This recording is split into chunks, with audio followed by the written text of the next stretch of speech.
ఒకరోజు అక్బర్ మహారాజు రాజదర్బార్లో కూర్చున్నాడు. అప్పుడు ఒక పేద రైతు అక్కడికి వచ్చి ఫిర్యాదు చేశాడు. మహారాజా, నా పొలానికి నీళ్లొచ్చే కాలువను పక్క గ్రామం వ్యక్తి మూసేశాడు.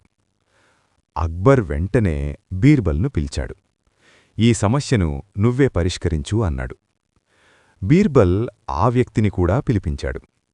అతను గట్టిగా అన్నాడు, ఆ నీళ్లు నా భూమి మీదుగా వస్తాయి, అందుకే నేను ఆపేశాను. బీర్బల్ కొద్దిసేపు ఆలోచించాడు. ఆ తర్వాత ఇద్దర్ని తీసుకుని పొలానికి వెళ్ళాడు.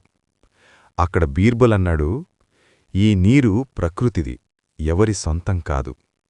ఇది అందరికీ ఉపయోగపడాలి. ఆ వ్యక్తి కొంచెం కోపంగా చూశాడు. కాని బీర్బల్ ఒక తెలివైన మాటన్నాడు, నీళ్లు ఆపితే నీ పంట కూడా నష్టపోతుంది. అతనికి విషయం అర్థమైంది. అతను వెంటనే కాలువను తెరిచాడు. రైతు సంతోషపడ్డాడు. అక్బర్ బీర్బల్ తెలివిని ప్రశంసించాడు.